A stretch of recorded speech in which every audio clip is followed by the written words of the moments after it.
sekalian, pada yang hari ini ya, sesuai dengan mata kuliah yang kami ampuh, yaitu antara saya dan Pak Komara ya, dan saya aktif ya. Di dalam mata kuliah tersebut, ujung dari mata kuliah ini adalah presentasi dari mahasiswa ya, di mana yang termasuk tersebut yang profesionalnya sudah siap ya, sepanjang dia menjalani perkuliahan mata kuliah seminar perkotaan ini ya, adalah mahasiswa yang bernama Noviati Valentina, S-nya Sida Butar ya. Nah, Noviati ini mengambil judul probabilitas kepemilikan sanitasi layak pada rumah tangga di Provinsi DKI Jakarta ya. Dan untuk pertama kalinya juga ya, tesis ini menggunakan data mikro ya, data Susenas, jadi pakai raw data. Jadi kalau selama ini mahasiswa perkotaan menggunakan data survei ya, dan mereka benar-benar survei. Nah, kalau yang sekarang ini Novi akan menggunakan data mikro Susenas, yang mana secara sampling metodenya ya, secara metode samplingnya sudah dapat dipertanggungjawabkan ya oleh penyelenggaranya, yaitu Badan Pusat Statistik ya, sehingga kita tidak lagi mempertanyakan metode samplingnya. Kelebihan dari penggunaan data ini adalah ya, pertama tentunya mahasiswa tidak perlu lagi melakukan survei ya, yang menggunakan sumber daya yang terbatas, terutama dari sumber daya biaya, waktu, dan tenaga.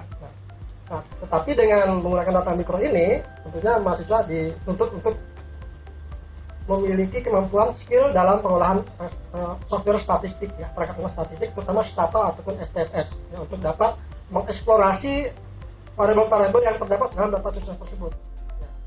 Dan yang kedua adalah cakupan wilayahnya juga nasional. Nah, karena kebetulan Novi juga tertarik dengan Provinsi DKI Jakarta ya, yang juga nanti karena beliau juga memang merupakan pegawai dari Pemda DKI, tentunya nanti hasil tesis ini akan menjadi masukan, terutama yang berkaitan dengan dinas terkait.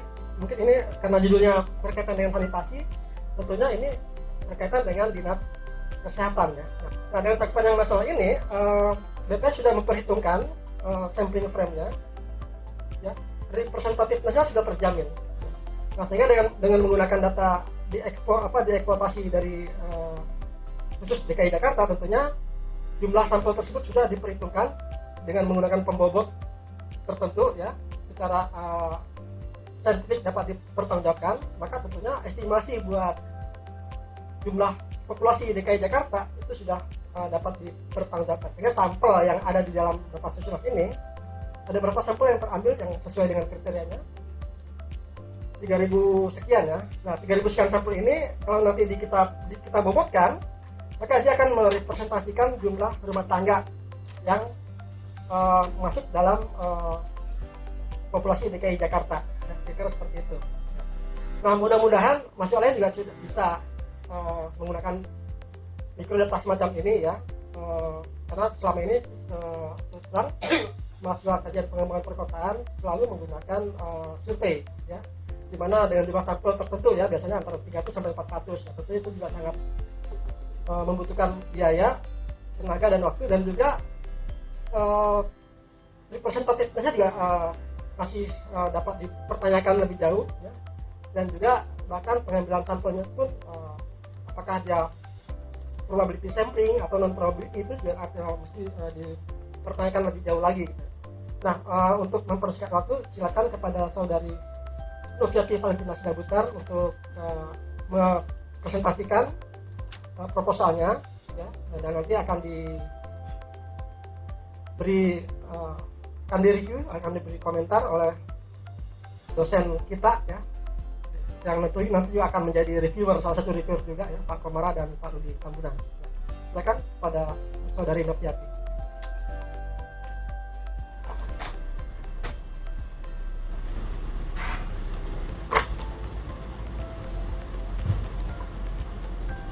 Baik, selamat siang Bapak-Bapak sekalian, Pak Khotib, Pak Rudi, Pak Komara, dan Zaina.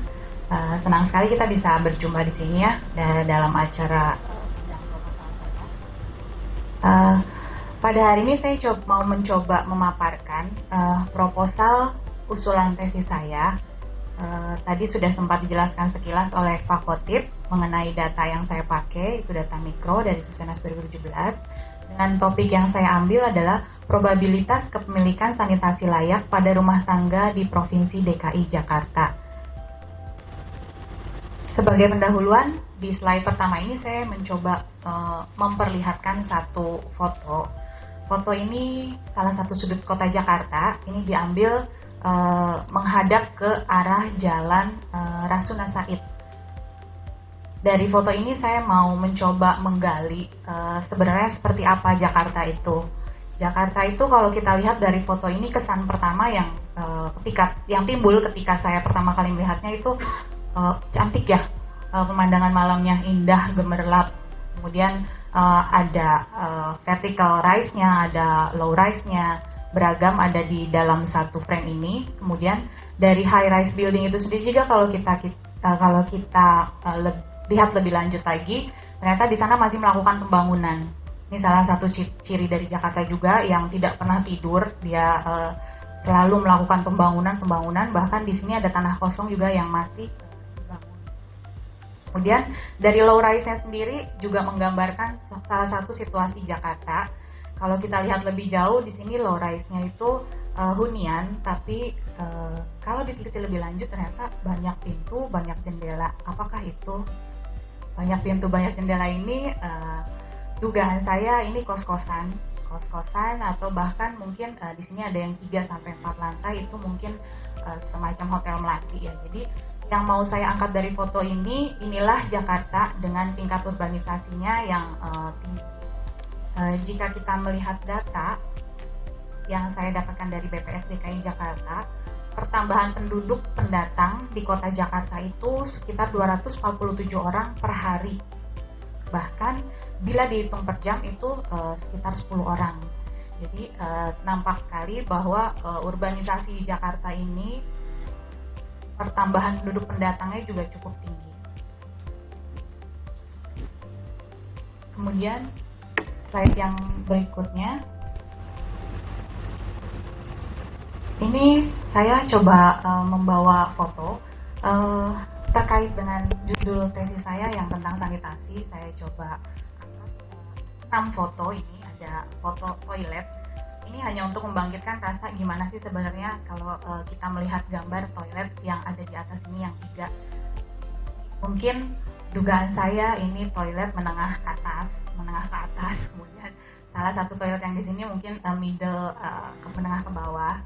Kemudian ada juga di bawah ini yang cukup menarik. Semakin tinggi teknologi, semakin banyak ternyata tombolnya dari toilet itu. Kemudian yang menarik sekali juga, semakin canggih toilet ini, saya sempat bingung sebenarnya kenapa dia tidak menapak ke tanah.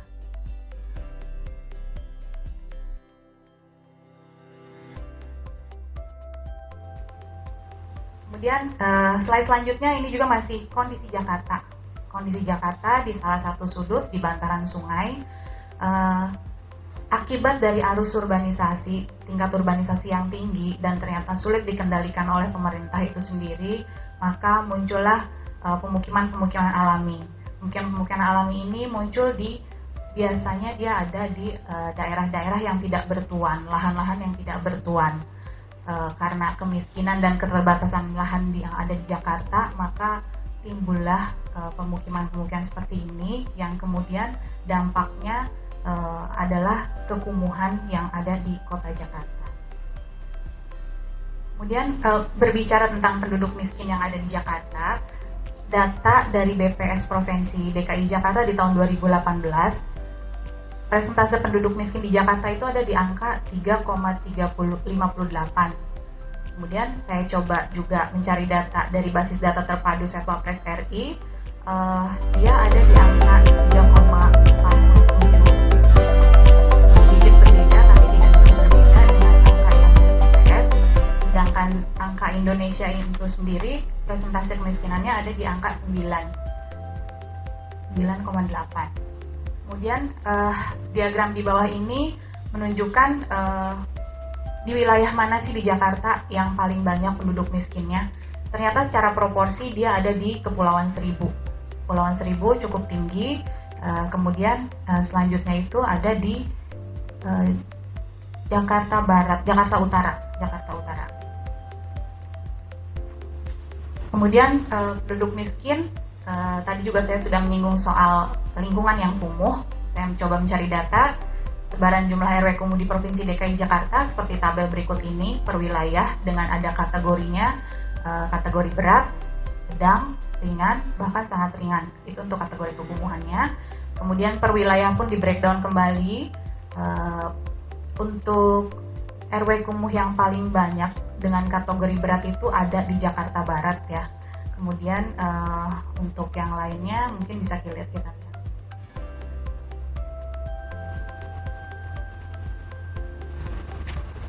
Kemudian gambar selanjutnya saya mencoba memperlihatkan kondisi sanitasi fasilitas buang air besar di pemukiman yang berstatus kumuh tadi.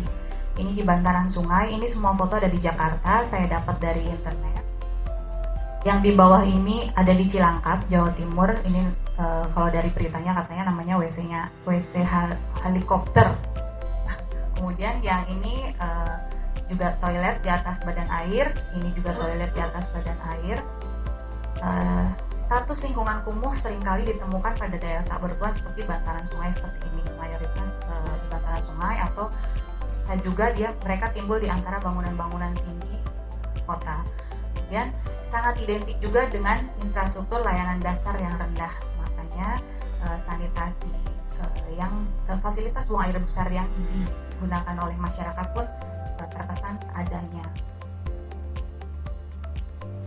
Nah, kemudian di akhir tahun 2019 lalu sempat booming masalah buang air besar di Jakarta. Ini saya sarikan dari beberapa berita online dari Republika. Tidak punya jamban 214 kepala keluarga di Jakarta Barat BAB sembarangan. Kemudian berikutnya dari suara.com soal sanitasi, Pemkot Jakarta Barat minta warga BAB di rumah tetangga. Ini sebetulnya agak menggelitik ya ketika judulnya Pemkot minta warga BAB di rumah tetangga. Kemudian yang di bawah ini Pak Anies Baswedan, siapa yang tidak kenal, ini bos saya, Big Boss. Menurut beliau ada warga di Jakarta Barat yang BAB ke kali itu PR kita dalam hal ini Pemda. Kemudian di atas juga menggambarkan kondisi sanitasi yang buruk, di mana di sini ada toilet untuk tempat buang air besar, kemudian mungkin hanya jarak 1 langkah dia ada tempat untuk sumber air. Ini ada pompa. Kemudian di gambar selanjutnya itu di salah satu sungai di Jakarta juga ada. Kalau dulu saya waktu kecil ini menyebutnya WC becak ya. WC becak yang di kali itu berjejer-jejer jadi bisa janjian. Kemudian kalau dari beritanya ditulis bahwa proyek sanitasi di Jakarta itu butuh 70 triliun. Wow, angka yang besar. Kemudian di bagian yang di atas ini, diagram yang di atas ini menggambarkan kepadatan penduduk menurut kabupaten dan kota di Jakarta 2019. Ternyata kepadatan penduduk Jakarta Barat memang yang paling tinggi. Makanya berita-berita ini dari tadi nuansanya nuansa Jakarta Barat semua ya. Kemudian lebih lanjut lagi, saya mencoba mengorek terus data-data tentang sanitasi yang ada di Jakarta. DKI Jakarta itu sendiri menurut BPS angka populasi penduduk yang memiliki akses terhadap pelayanan sanitasi layak dan berkelanjutan itu di tahun 2018 sudah di angka 90,73%. Hal ini juga senada dengan perhitungan BPS dari pusat bahwa secara pemetaan dia sudah berada di angka di atas 80% dengan warna hijau tua. Yang paling sangat tinggi. Kemudian bila dibandingkan dengan persentase secara Indonesia itu masih ada di angka 67% di tahun 2017. Dan kalau untuk diagram yang ini menggambarkan bahwa presentase rumah tangga menurut jarak pompa sumur ke penampungan kotoran di DKI Jakarta dibandingkan tahun 2016 ke tahun 2018. Ternyata warga DKI itu bahkan ada yang tidak tahu jarak antara air bersih mereka dengan tempat pembuangan kotoran tinja mereka. Itu ditandai dengan warna oranye. Sebagian besar sudah layak, memenuhi jarak layak itu 10 meter menurut FNI. Kemudian yang hijau ini menunjukkan bahwa mereka ada memiliki tapi tidak 10 meter, tidak mencapai standar 10 meter. Kemudian ini data juga dari Dinkes. Dari Dinkes sudah menyatakan bahwa memang Jakarta itu masih ada praktik BABS. Terhitung 115-185 kepala keluarga yang melakukan praktik BABS ini. Ini data tahun 2019. Dan dari basis data terpadu Setwapres juga ada perhitungan penggunaan fasilitas tempat BAB. Ada kategori jamban sendiri, jamban bersama atau umum, dan bahkan tidak ada fasilitas. Itu ada sekitar 2.100 kepala keluarga. Kemudian tempat pembuangan akhir dikategorikan menjadi 3, ada ke tangki septik atau SPAL, ini dengan angka yang cukup tinggi. Kemudian masih ada yang membuang ke lubang, ini ke tanah, 7.000, kemudian lain-lain itu sekitar 26.000. Nah, dari data-data ini yang mau saya angkat adalah bahwa mayoritas penduduk Jakarta itu sebenarnya sudah memiliki akses ke sanitasi. Cuman bagaimana pemahaman masyarakat itu sudah sejalan dengan konsep yang layak atau belum, itu yang mungkin perlu ditelaah lebih lanjut lagi. Tidak hanya sekedar punya fasilitas toilet, tidak hanya punya fasilitas septic tank, tapi kalau tidak masuk ke definisi layak itu sendiri tidak bisa dikategorikan layak. Dan ternyata penggunaan sanitasi yang layak juga tidak terlepas dari kesadaran masyarakat akan perilaku buang air besar, ini sudah pasti sekali. Namun pada kenyataannya ternyata masalah sanitasi ini belum menjadi prioritas ya dalam pembangunan. Ini saya sudah sempat cross check juga di APBD, memang proporsi untuk sanitasi itu tidak sebesar untuk pembangunan fisik atau ekonomi yang lainnya. Dan padahal masalah sanitasi ini sangat berpengaruh pada penurunan tingkat kesehatan masyarakat dan pada akhirnya membebani perekonomian kota dan menurunkan citra lingkungan perkotaan yang tadi kumuh itu. Kemudian World Bank itu sendiri pernah memprediksi angka kerugian yang dialami Indonesia akibat dari buruknya sanitasi. Di tahun 2007 ternyata hitung itu Indonesia rugi 56 triliun akibat dari sanitasi yang buruk. Kemudian saya mendapatkan satu penelitian dari Prospuston itu di tahun 2008 yang menyatakan bahwa sebenarnya masalah kesehatan masyarakat itu perbaikan lingkungan. Salah satu parameter dari perbaikan lingkungan ini adalah ketersediaan sanitasi yang layak di setiap rumah tangga. Jadi digarisbawahi sekali, sanitasi layak itu di setiap rumah tangga.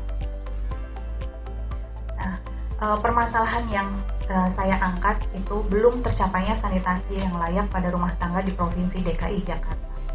Seperti kita tahu, pemerintah kita juga sebenarnya tidak diam saja. Mereka juga punya banyak program untuk memperbaiki sanitasi kota ini, sanitasi Indonesia. Ada STBM, ada PPSP, ada Pamsimnas, ada KOPSI, bahkan ada roadmap sanitasi. Dan target yang ternyata sampai saat ini pun belum tuntas.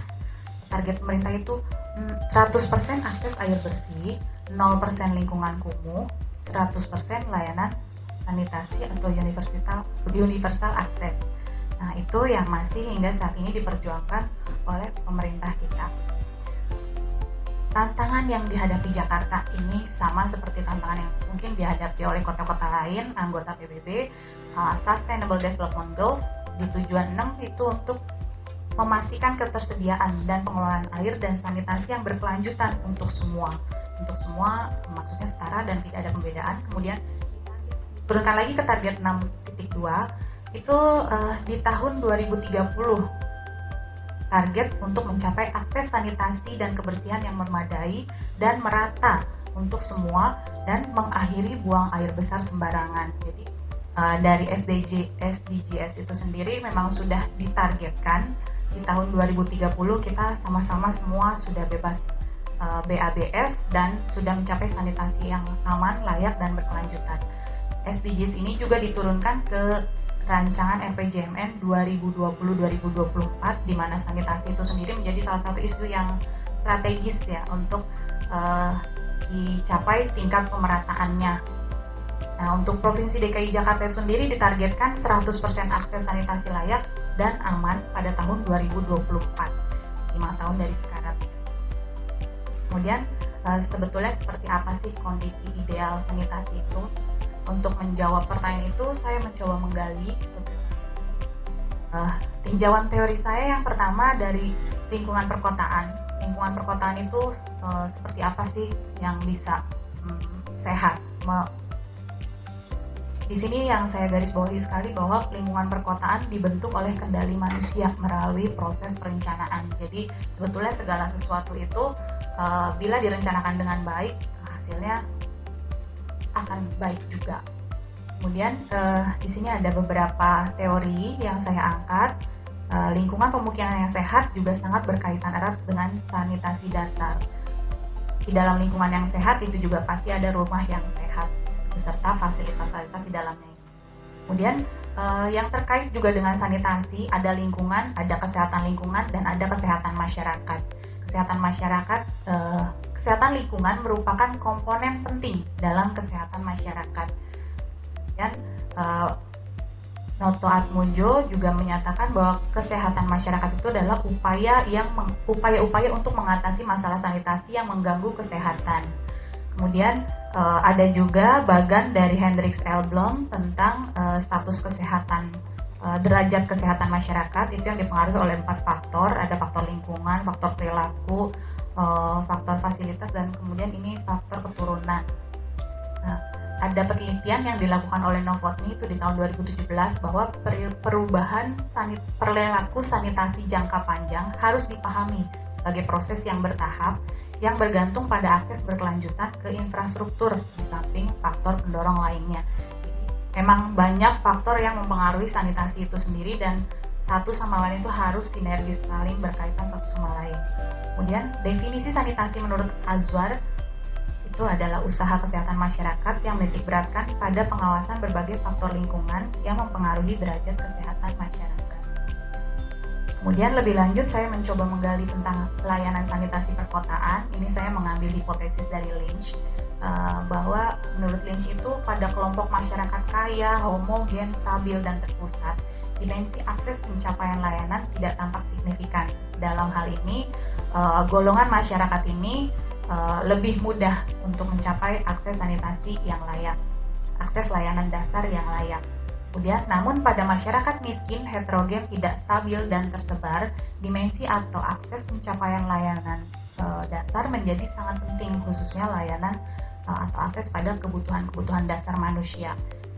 Di poin ini, disinilah pentingnya hadirnya pemerintah. Indonesia juga punya dasar-dasar hukum terkait dengan sanitasi. Ada Undang-Undang 1 tahun 2011, ada Undang-Undang 23 tahun 2014 yang pada dasarnya mengatur bahwa pelayanan dasar itu merupakan tanggung jawab negara. Dan RPJMN 2015-2019 juga mengarah ke sanitasi yang layak, itu targetnya 100%. Namun ternyata di tahun 2019 itu belum tercapai.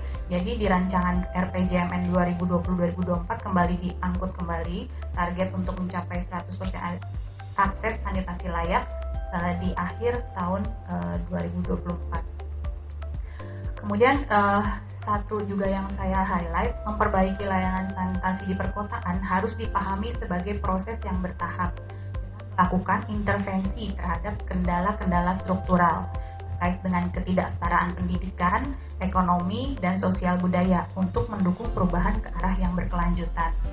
Kemudian, layanan sanitasi yang berhasil tidak hanya mengatasi hambatan adopsi jamban, tetapi juga harus mengikutsertakan masyarakat dalam referensi sanitasi di masa depan. Nah, ini yang tadi kita coba jawab, sebenarnya kondisi sanitasi yang layak itu seperti apa sih? Ini tabelnya. Ini ladder sanitasi dari SDGs yang kemudian diadopsi oleh pemerintah Indonesia. Terdiri dari 5 kategori. Yang pertama itu safely managed sanitation, akses sanitasi aman. Yang kedua itu akses sanitasi layak sendiri, basic sanitation. Itu dia ada 2 kondisi untuk perkotaan dan yang bawah untuk perdesaan. Kemudian shared sanitation itu layak bersama, itu juga ada 2 kondisi dan yang akan kita ambil adalah yang untuk perkotaan. Kemudian kategori selanjutnya unimproved. Unimproved itu ada 4 kondisi. 3 kondisi pertama dikategorikan sebagai akses sanitasi belum layak. Kemudian yang kategori kedua dari unimproved adalah BABS terselubung atau buang air besar terselubung. Kemudian yang terakhir itu yang paling tidak layak itu adalah open defecation atau BABS di tempat terbuka. Sebetulnya seperti apa satu persatu akses sanitasi yang aman? Yang dikatakan safely managed itu ternyata fasilitas sanitasinya digunakan oleh sendiri, rumah tangga sendiri. Kemudian menggunakan leher angsa dan bangunan bawahnya memiliki tangki septik yang disedot setidaknya 5 tahun terakhir, setidaknya sekali dalam 5 tahun terakhir, atau dia dialirkan ke sistem pengolahan air limbah. Itu adalah yang sangat layak, safely managed sanitation. Kemudian akses sanitasi yang kedua, kategori sanitasi yang kedua itu basic sanitation. Itu untuk perkotaan, penggunaan fasilitasnya sendiri. Kemudian bangunan atasnya masih leher angsa, namun bangunan bawahnya tangki septik yang mungkin tidak disedot, dilakukan penyedotan. Dan yang kategori shared, sanitasi layak bersama, itu digunakan secara bersama dengan rumah tangga lain tertentu. Kemudian bangunan atasnya masih menggunakan leher angsa dan bangunan bawahnya juga menggunakan tangki septik. Kemudian untuk yang unimproved ada 4 kondisi. Yang pertama itu fasilitas sanitasi dengan lubang tanah di perkotaan. Jadi dia pembuangannya ke lubang tanah menggunakan leher angsa dan digunakannya bisa sendiri atau bersama. Kemudian kondisi yang kedua, akses sanitasi dasar non leher angsa. Dia penggunaan fasilitas sanitasinya sendiri atau bersama, tapi bangunan atasnya sudah bukan leher angsa, dia bisa pakai plengsengan dengan atau tanpa tutup dan cubluk atau jempung. Kemudian bangunan bawahnya menggunakan tangki septik, ipal atau ke lubang tanah. Kemudian kondisi yang ketiga itu fasilitas umum, ini MCK umum. Kemudian unimproved dengan kondisi yang keempat itu BABS terselubung, buang air besar terbuka. Itu ternyata dikategorikan jadi 2 ya, yang satu terselubung, yang satu benar-benar terbuka. Yang terselubung ini masuk ke dalam unimproved. Kondisinya penggunaan fasilitas sanitasi memiliki tempat pembuangan akhir tinja berupa kolam, sawah, sungai, danau, laut, atau pantai, tanah, lapang, kebun, dan lainnya. Ini untuk pembuangan akhirnya. Kemudian kategori terakhir open defecation, BABS di tempat terbuka. Rumah tangga tidak mempunyai fasilitas buang air besar dan ada juga yang memiliki fasilitas tetapi tidak menggunakan. Kategorikan BABS tempat terbuka. Kemudian dari ringkasan teori yang tadi saya buatkan bagan. Ini bagan kerangka teori penelitiannya. Untuk faktor ketersediaan sanitasi layak nanti akan diukur dari ketersediaan fasilitas sanitasi di rumah tangga. Kemudian faktor sosial, ekonomi, dan demografi rumah tangga, saya membahas ada 8 variabel. Yang pertama pendidikan, jenis kelamin, penghasilan, jumlah anggota rumah tangga, status migrasi dibagi menjadi 2, recent dan lifetime. Kemudian status perkawinan kepala rumah tangga dan status pekerjaan kepala rumah tangga. Ini jadi di breakdown menjadi 8 variabel. Untuk tinjauan empiris, mungkin saya tidak perlu bacakan satu-satu. Untuk ke-8 variabel ini saya sudah coba mencari empirisnya. Kemudian selanjutnya pertanyaan penelitian. Ada 2 pertanyaan penelitian. Bagaimana peluang kepemilikan sanitasi layak pada rumah tangga di Provinsi DKI Jakarta? Dan yang kedua, bagaimana pengaruh dari faktor sosial, ekonomi, dan demografi terhadap pola kepemilikan sanitasi yang layak pada rumah tangga di Provinsi DKI Jakarta? Kemudian penelitian ini juga dibatasi pada ketersediaan fasilitas pembuangan kotoran manusia atau tinja di tingkat rumah tangga di Provinsi DKI Jakarta, dan untuk mengukurnya saya menggunakan adaptasi kriteria sanitation ladder dari SDGs. Kemudian hipotesis penelitiannya ada 8 dari 8 variabel bebas tadi. Yang pertama, rumah tangga yang dikepalai oleh kepala rumah tangga dengan pendidikan yang lebih tinggi cenderung memiliki sanitasi layak. Kemudian rumah tangga dengan penghasilan, dalam ini diproyeksikan dari pengeluaran yang lebih tinggi, cenderung memiliki sanitasi yang layak. Ketiga, rumah tangga dengan jumlah anggota lebih banyak cenderung memiliki sanitasi layak. Yang keempat, rumah tangga yang tinggal kurang dari 5 tahun cenderung memiliki sanitasi tidak layak. Yang kelima, rumah tangga yang tinggal secara permanen cenderung memiliki sanitasi layak. Kemudian yang keenam, rumah tangga dengan kepala rumah tangga perempuan cenderung memiliki sanitasi tidak layak. Dan yang ketujuh, rumah tangga dengan kepala rumah tangga bekerja cenderung memiliki sanitasi layak. Yang terakhir, terkait dengan status menikah, kepala rumah tangga yang berstatus menikah cenderung memiliki sanitasi yang layak. Kemudian untuk metode penelitiannya, pendekatan penelitiannya kuantitatif untuk pengujian hipotesis dengan kerangka pikir analisis variabel independen mempengaruhi variabel dependen. Variabel dependennya itu kepemilikan tingkat kelayakan sanitasi rumah tangga yang akan dibagi menjadi 5 level, 5 tingkat. Tingkat 0 itu sangat tidak layak, tingkat 1 tidak layak, tingkat 2 cukup layak, tingkat 3 layak, dan tingkat 4 sangat layak. Untuk variabel dependen ini dari kuesioner Susenas 2017 menggunakan pertanyaan terkait dengan kepemilikan fasilitas sanitasi di rumah tangga, kepemilikan kloset, jenis kloset, jumlah kloset, pembuangan akhirnya seperti apa, usia tangki septik, dan pengosongan tangki septik. Kemudian data yang digunakan dari Susenas 2017, sampelnya rumah tangga di DKI Jakarta, unit analisisnya kepala rumah tangga.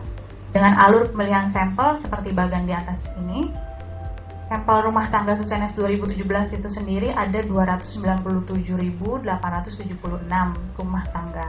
Kemudian di breakdown lagi, kita ambil untuk yang sampel rumah tangga DKI Jakarta, total adalah 5.062. Kemudian ketika kita bentuk dengan variabel dependen, kategori sanitasi tadi ada 5, dan juga variabel independen, maka didapatkan sampel rumah tangga yang akan digunakan dalam penelitian adalah 3.483. Ada selisih sekitar 1.579. Ini missing sampel. Jadi dari pertanyaan kuesioner ini juga ada opsi untuk menjawab tidak tahu. Jadi 1.579 ini kemungkinannya ada di jawaban dengan kategori tidak tahu atau lain. Kemudian definisi operasional dari variabel penelitian. Bagian pertama di tabel pertama ini variabel terikat. Kemudian tabel kedua ini variabel bebasnya. Untuk variabel terikatnya kita menilai tingkat kelayakan kepemilikan sanitasi. Kita bagi menjadi 5 tingkat, tingkat 0, tingkat 1, tingkat 2, tingkat 3, dan tingkat 4 sesuai dengan adaptasi dari SDGs. Sanitation Ladder SDGs. Kemudian di kolom ini adalah kolom pertanyaan yang digunakan dari kuesioner Core Susenas 2017. Kemudian untuk variabel bebas ada 8 variabel. Untuk pendidikan kepala rumah tangga atau education, definisi operasionalnya kita mengambil status ijazah atau STTB tertinggi yang dimiliki oleh kepala rumah tangga. Kriterianya dibagi menjadi 5, tidak sekolah, SD, SMP, SMA, SMK, dan perguruan tinggi. Kemudian untuk variabel penghasilan yang diproyeksikan dengan pengeluaran kepala rumah tangga itu didefinisikan sebagai jumlah atau besar pengeluaran per kapita kepala rumah tangga dari rekap pengeluaran. Ini menggunakan kuesioner KP. Kemudian yang ketiga, jumlah anggota rumah tangga. Jumlah anggota rumah tangga didefinisikan sebagai jumlah anggota yang menghuni rumah tangga pada saat disurvei. Itu dibagi ke dalam 2, kurang dari 4 dan lebih sama dengan 4. Kemudian yang keempat, variabel migrasi reason itu didefinisikan sebagai tempat tinggal kepala rumah tangga 5 tahun yang lalu berbeda dengan tempat tinggal sekarang. Itu dibagi ke dalam 2 kategori, migran dan non-migran. Kemudian yang berikutnya variabel migran semasa hidup, lifetime migran. Kemudian definisi operasionalnya, tempat tinggal kepala rumah tangga saat lahir berbeda dengan sekarang. Ini dibagi 2 kriteria juga, migran non-migran. Kemudian untuk variabel kelamin, jenis kelamin, gender, jenis kelamin kepala keluarga tanpa memandang status perkawinan. Dibagi menjadi 2, perempuan dan laki-laki, sudah jelas. Kemudian variabel status perkawinan, itu status perkawinan kepala rumah tangga. Di kriterianya dibagi 2, tidak kawin dan kawin. Untuk tidak kawin itu sendiri mencakup belum menikah, cerai hidup, dan cerai mati. Kemudian variabel yang ke-8, status pekerjaan. Status pekerjaan didefinisikan sebagai status pekerjaan kepala keluarga saat ini ketika disurvei. Itu dibagi menjadi 4 kriteria. Bukan angkatan kerja sedang mencari kerja, kemudian bekerja non formal dan bekerja formal. Selanjutnya untuk metode analisis. Analisis akan dilakukan dengan 2 metode, analisis deskriptif dan inferensial.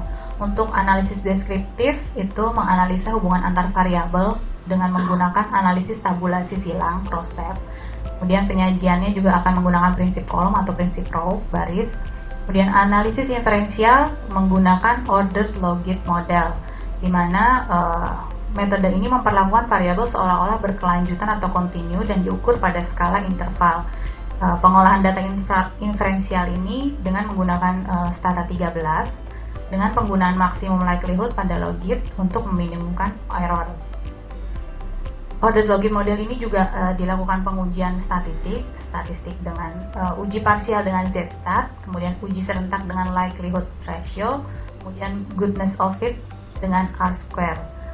Kemudian ini pemodelan dalam penelitian ini dari ke-8 variabel yang sudah dijabarkan di depan tadi.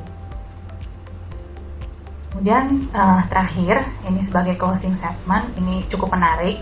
Saya temukan dari Kamal Kar di WHO Conference di tahun 2010 bahwa masyarakat zaman sekarang itu mereka malah punya handphone ketimbang punya tempat fasilitas sanitasi di rumahnya, di rumah tangganya. Jadi cukup menarik closing statement ini, yang sebenarnya bukan closing statement saya, closing statement orang, tapi cukup menyentil ya, bahwa orang kok bisa punya handphone tapi untuk toilet yang layak saja tidak dipikirkan atau tidak bisa atau tidak apa, kan itu pertanyaannya. Dan sekian presentasi dari saya, kurang lebihnya mohon dimaafkan. Saya sangat mengharapkan masukannya dari Bapak-Bapak dan Ibu sekalian. Terima kasih. Tempat dan waktu saya kembalikan ke Pak.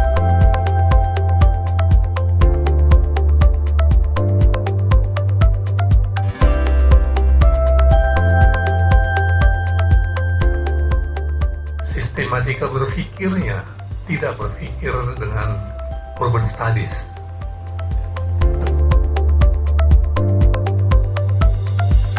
Yang kedua, jaringan jalan dan transportasi yang jauh dari kriteria standar kota.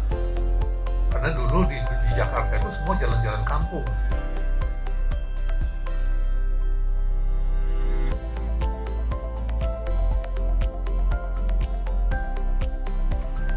Sanitasi udah ada, tapi proses pembersihan antara air dengan toilet tisu, menarik gitu kan, itu masalah budaya itu.